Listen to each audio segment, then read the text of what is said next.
Alrighty, so to start off with, I just want to hear kind of like an overview about why there is an $8 million dollar, planned budget cut being created, why it was created and just why it's needed for LCC.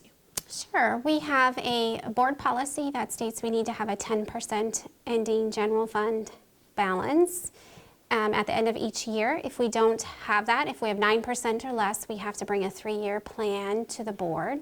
So we're complying with that policy. The college has not been at a 10% ending fund balance for a number of years. I can look at the exact data if you'd like. However, so our plan is to get a fiscal stability plan. When we had submitted our budget to our budget committee come last May, we had a deficit spending budget. Our budget committee was concerned that we were spending more in revenues than we were bringing in the year. So we reduced that budget by $3.5 million for this year. So we're already working under that pretense.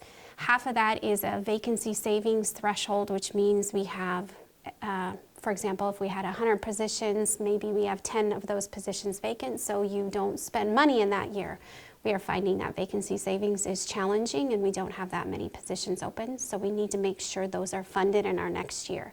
So when we submit a mitigation plan, where our goal is to project forward what our expenses are based on, we're using the last approximate 3-year pattern. If we continue spending the next 3 years, including this year, so 4 years, the way we have been, we are going to outpace our expenses versus our revenue. That also doesn't free up the ability for us to invest in areas that we need to invest in. We have a lot of areas we need to come up with. So while working on that plan, the primary goal is to get to the 10% ending fund balance while still being strategic about where we're spending money. So that is the goal of what we're doing. Yeah, and kind of going into, those vacant positions, just specifically, where, when people see, that, by fiscal year 2029, they're seeing, that $8 million, in that budget cut. Where are those budget cuts specifically coming from? And what, again, kind of, you talked before about where they're going to, but where are they coming from? What is this going to affect any students here on campus? Is it, are they going to see something different, when it comes to, different amenities on campus? Just where is specifically that coming from to be able to, again, get to that deficit? This is the beginning stage of that work. So what we're asking for is the board's support on the work that we're doing. The $8 million will be cumulatively through the next 3 years. So, however, we were fortunate enough to work with our board to come up with board values. In July, we had a special session, so to say, to meet with the board, and they came up with the areas of fiscal sustainability, students, staff, and then community responsiveness. That is the values we're working under. Our goal in this plan that we're starting to work on is to not harm students, to not have any impacts to students. On the outward, everyone still sees Lane as a vibrant college, which we are. We're working with our community partners. We're still providing everything we need with students. Internally, we need to look different to sustain that. We still have a healthy amount of budget. We still have a healthy amount of programs and services to students. We have to reallocate our resources to continue that and continue to grow in the areas, especially where students need that, because our framework all centers around student success. Is there, obviously when someone hears, budget cut, the phrase budget cuts, it can be a little scary to know that, money's going away. Is this the only option that you guys went through that the college had? Did you guys plan out any other options to try to, again, mitigate those budget cuts? What was that plan when coming up with this specifically? Sure. When you look at things in terms of finances, in order to have a healthier ending fund balance, you either bring in more revenues or you spend less. So we are looking at both of those. So our 3-year plan continues to look at those revenue resources. Primarily it comes from the 3 big areas. The Community College Support Fund, which comes from the state. We are looking at a potential reduction there, and we don't have any control over that. So the state legislature will meet come February, March, make the decisions that they need to, because everyone knows about the things happening both federally that impact the state of Oregon. So we potentially have a $2.5 million reduction this year and next year, so $5 million over the next 2 years that we're not even taking into account yet. So in order to have that fiscal stability, we also need to have a responsiveness to something like that. So that's still looming. We don't have control over that. The second would be property taxes, which is a set tax rate for there's 4 counties we receive money from. And the first one is tuition. Tuition dollars, credit dollars. So that's how many students are taking how many courses and at what rate. And so that we have a little control over what the tuition rate is set, which is set at the board level, and actively out doing marketing efforts to bring in students to programs. But we still have to free up funding to pay for those programs if we add programs or do things like that. And so the other alternative after looking at that, and it's not just any revenue source, we're still actively looking for grants, which is now less than it has been in the past. You know, the availability is pretty challenging out there. We will look for all the revenue resources we can if there's ways to do that, with the hope of not taxing students with more fees. You know, that's kind of the challenge because students are who we serve. Then we have to look at how we're spending the money. And when we talk about mitigation, for example, next year we're saying $3 million. $3 million is really a reallocation of what we're looking at. We need to include things like we need to offer more courses to students. In order to do that, we have to free up the funds to do that. So we're reinvesting in ourselves differently, and that's what we're asking the board to support and get to that 10% ending fund balance in 3 years. Yeah, kind of talking about that ending fund balance, you know, this is something that's had to be fixed. Do you know how, you know, it got to this point that, you know, there has come up, you know, with this plan to be able to get it back? You know, can you talk a little bit about that deficit and that ending fund balance? How that's transpired over the years? Yeah. You know, and anecdotally, I've been here less than 2 years, so I can speak to it just anecdotally and what I'm seeing in the numbers. 2012 was a height of lanes enrollment, and then it started to decrease. 2016, the Community College Support Fund decreased for the college because our enrollment decreased, so then it slowly went down. Then you run into the COVID years, which everybody had a challenge with. And what I caution is during the COVID years of 21 to 24, the college took in more than $18 million, but $18 million was put into the general fund. And without that $18 million over those 3 years, we would have been in a very severe negative deficit. So we're still recovering from those years. Our enrollment is still growing. We're booming. We've grown programs. That's all positive. We have to have a strategic enrollment growth to be able to pay for everything that we're doing. So we're continuing to work on all those efforts. But what I can see is, you know, the college was substantially larger 12 years ago, and now is slowly coming back to that. And just, I don't know if it's fiscal policy, but just reprioritizing. There was a point where there was a 16% ending fund balance in that time frame, which was probably related to that enrollment. So it's just kind of slowly gone by. And so I say we need to be more strategic. We've been very reactionary over the last few years. I can see in 24 we cut $2.5 million, 25 we cut $1 million, 26 we cut $3 million. So we already have been seeing that. We just haven't been strategic in the out years to do that. And so I'm asking for that strategy and coming up with a plan on the forefront. Yeah. Going back to talking about that state funding, it was something that we were discussing as a whole in the newsroom, and just because of kind of what's happening just in general across the state, even with you see with K through 12 schools. Mm-hmm. Can you talk a little bit more about that issue with, you know, LCC getting that state funding and what's happening there? And so in October, we received notification from the Higher Education Coordinating Committee that there is a potential 5% reduction for all the state agencies, including the HEC. For Lane, what our number, it's a whole formula calculation. They have a pot that they distribute to all the community colleges in a certain way. Our reduction would have been $2.5 million. So that cut is something we've been working on and waiting to hear back final results. And we know the forecast has changed a little bit and they're still working on that. We're just anxiously waiting on what that might look like. So it's hard to speak to that, but if there is a $2.5 million reduction this year, like they said early on, that would come in our April payment, and so we would see that cash flow immediate in the last quarter of our fiscal year. Yeah. When it comes to, I mean, again, obviously this is something that you're saying, you know, there needs to be a plan, there needs something within. We need to not just go year by year, you know, we got to plan this out. I mean, ultimately, will this hurt the college in any way now with, again, these budget cuts? Or is it, again, I know it, the plan is to obviously help the college and get it out of this deficit, but is there any, again, what effects could be seen specifically with the college, within the next year up into 2029 with these budget cuts? And so what we're doing right now is a process internally with the college community, gathering input and thoughts on where people are seeing what they're seeing, because there's decades of experience on this campus. So we're asking for that engagement to have the lowest impact possible. It's hard to make changes and reductions without having some sort of impact. Our goal is the least amount of impact to students and no harm to students. So that is the center of our focus.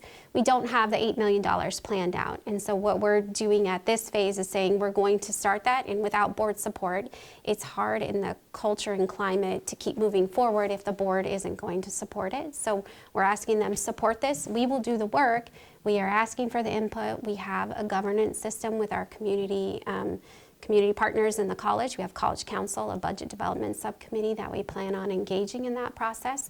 And so right now we're on the very early phases. We plan on bringing a plan forward internally to the college first, and then to the board for input, and then moving forward from there. But we are in the very early stages of what that might look like. Yeah, and with that, and this just might be, again, just me trying to understand everything fully through. So, again, it's still a plan. It's a proposal. What you guys, it was proposed at the last meeting. And I just wanted, so specifically, there isn't a specific idea of where sorry, I'm not speaking today correctly.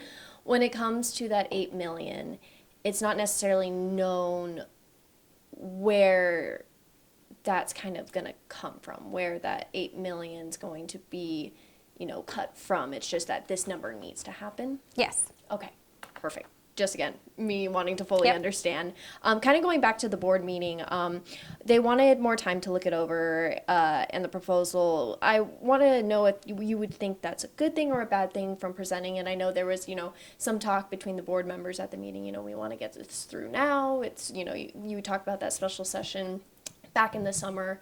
What was your reaction to when they said we want to table this for the next board meeting? I appreciate that they are taking this very seriously and want to be thoughtful about it. It is a lot to take in. There's a lot of information in there. They do receive a lot of different information and different input, and I know they're trying to take a whole community perspective.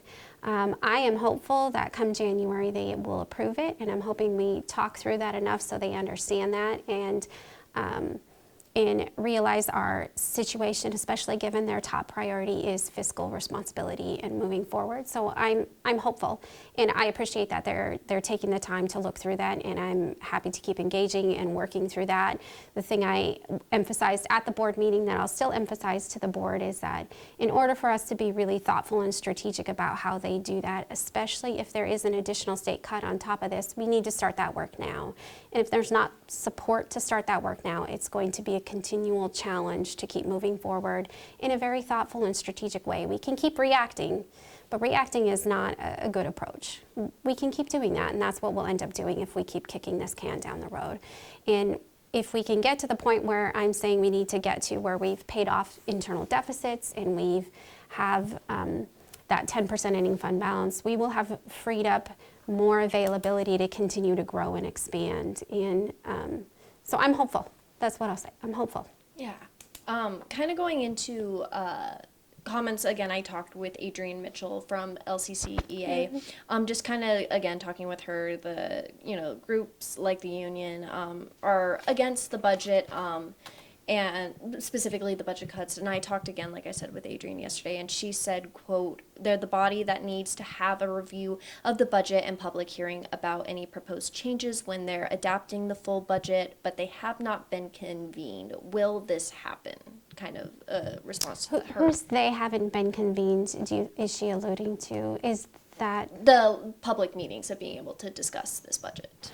So, in I've been in government finance for quite a few years, and planning for a budget usually isn't done at that level. You bring a prepared budget that has been worked through and vetted through, and we certainly hope to engage our community college governance system to do that.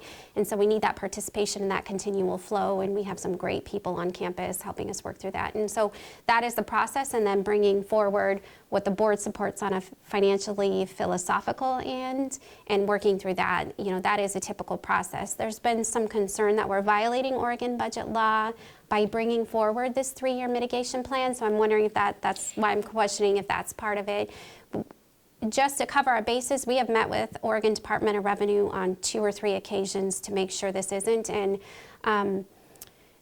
we are talking fiscal policy and philosophy. We are not talking about an already adopted budget. If we were talking about an already adopted budget and adjusting it with the people who vote on that, that could be a violation of Oregon budget law. We are not. We are developing a budget strategically, transparently, in trying to engage everyone and do that. That is not a violation of Oregon budget law. As a matter of fact, Oregon budget law is prohibited from making deliberations on your fiscal policies in developing those. And so we've offered to meet with Oregon Department of Revenue and the faculty union president just to work through that. And she has accepted that invitation, and we are trying to schedule that for January. We're going into the holidays and hope to alleviate that concern.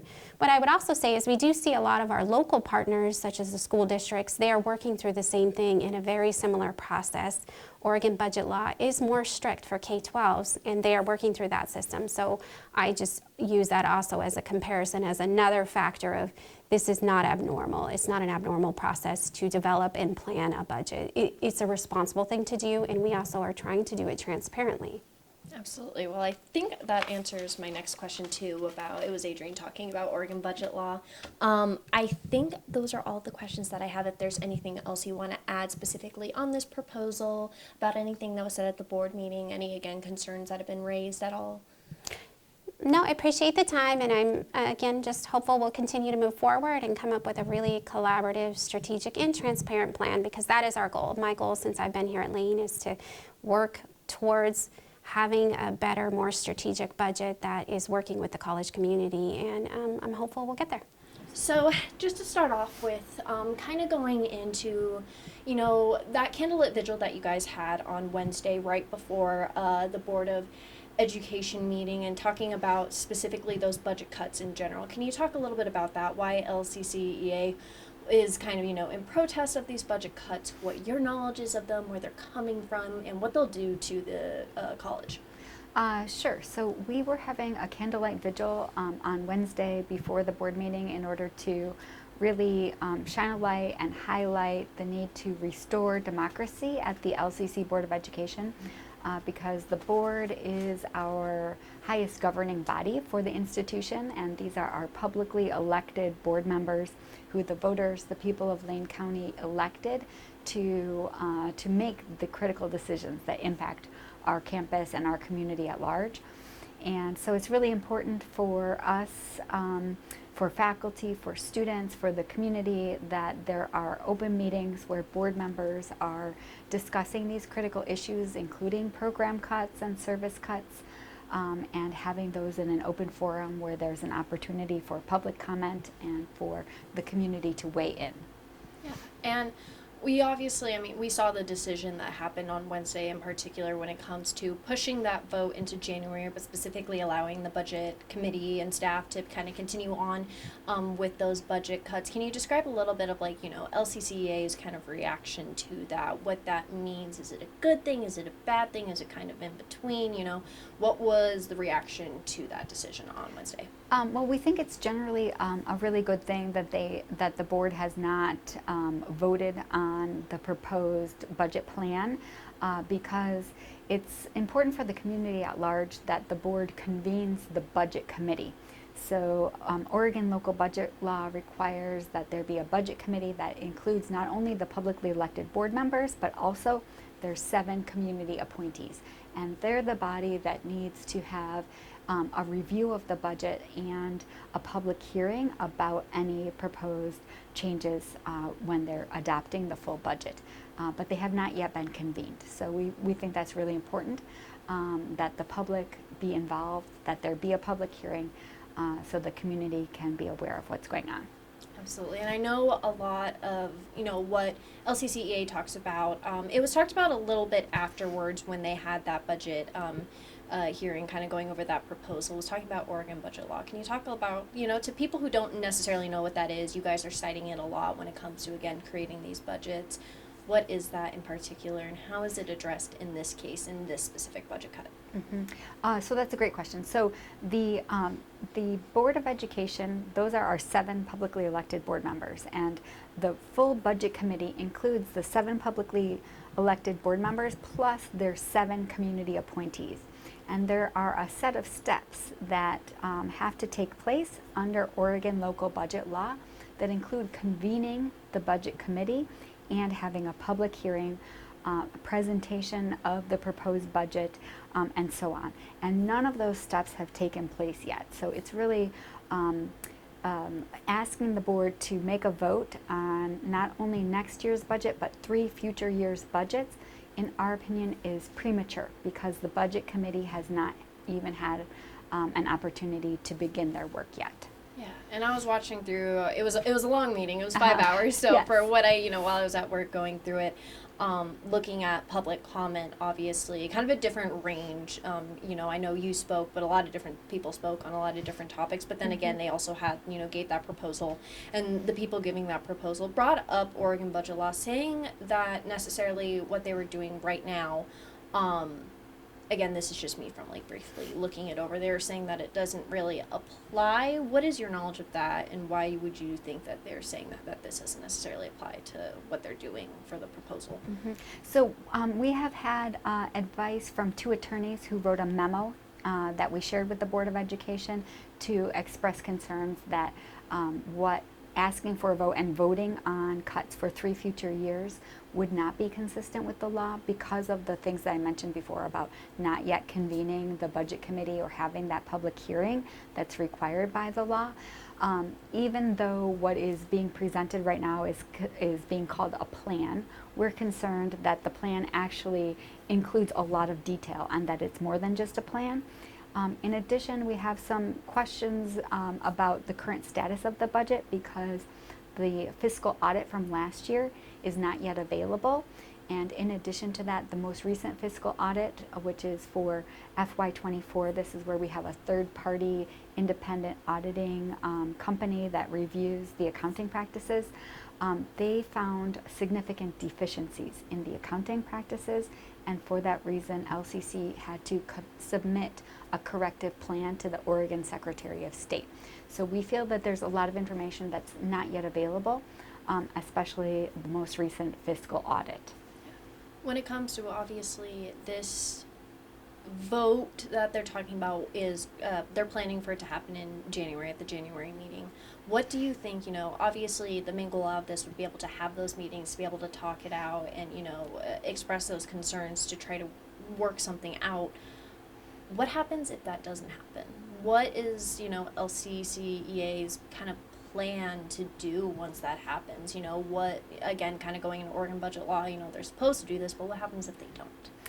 Well, one of the big concerns that we have is that the college would be jeopardizing property tax revenue because we received some very specific advice, which we have shared with the Board of Education about the requirements of Oregon local budget law, which are tied to being able to receive those property taxes. And that revenue is a significant portion of LCC's revenue. So we're very concerned about what could happen if there is a vote on a plan or budget cuts or budget additions, changes to the budget without convening the budget committee and having the public hearing that are required. And obviously you've gone to, LCCEA has gone to the meetings, you've spoken at these meetings. Have you heard anything back, from the college talking about this? Have you heard back from the president, from the Board of, Education, or has it just been kind of you go, you talk, and then it kind of is the same thing over again? I know this has kind of been a constant for a while, so have you guys heard anything from them? Any kind of talks of trying to figure something out? Well, we have, in addition to the budget process that happens at the level of the board, we have an internal shared governance system where we have a budget development subcommittee that's working on beginning the budget development process for next year. and I would say so far that process has been very collaborative, but it is in the initial stages.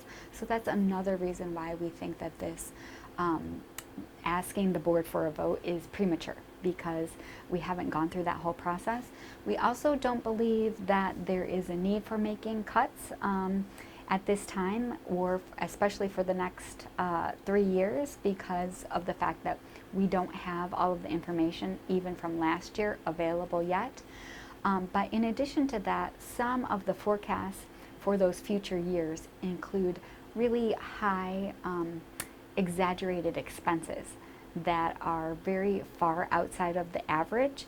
And so we're concerned that the estimates for those future years and the proposal to have cuts really is not based on the historical or actual data. Yeah.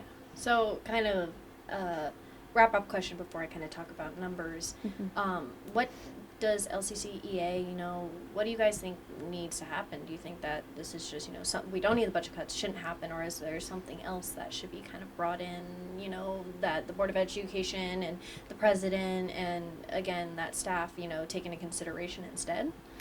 We think what needs to happen is, first of all, that the LCC administration and the board should follow the process. They should convene the budget committee and start to have those regular meetings. We see other schools doing these budget committee meetings already. For example, the 4J school district has already convened their budget committee. They're beginning the process and having those conversations out in the open, in public. And so that's what we think needs to happen. So that we can ensure that all voices are being heard and that there's sufficient time to really vet all of the data and the numbers. I guess my main thing was that I've been trying to reach out to the president as well. When I reached out to Austin Fulnaghy, he said the best person to talk about this budget would be from the president. I haven't heard anything back from her, and I was just wondering if you have heard anything. Again, that collaboration, trying to get back from the Board of Educators. But have you heard anything, obviously, from the highest up person here at the college about this concern? About the budget? No, we have not. We have not received any new information from the college president or the administration. The internal budget development process is continuing. We are, like I said, just kind of getting started. And one of the things that I thought was really noteworthy about the last board meeting is that one of our previous LCC presidents came to the board meeting to share her concerns, former President Mary Spieldy, and we agree with what she advocated for, which is that we follow the process, that the board and the budget committee follow the process and have that open meeting, and also convene that budget committee that is charged under Oregon local budget law with making these kinds of decisions. So we do hope that will happen, and look forward to the opportunity for the public to hear about what cuts are actually proposed, because so far there has been no information about what the specific cuts would be. So the board has been asked to vote on something without knowing what the pros and cons are, without knowing what the exact impacts would be.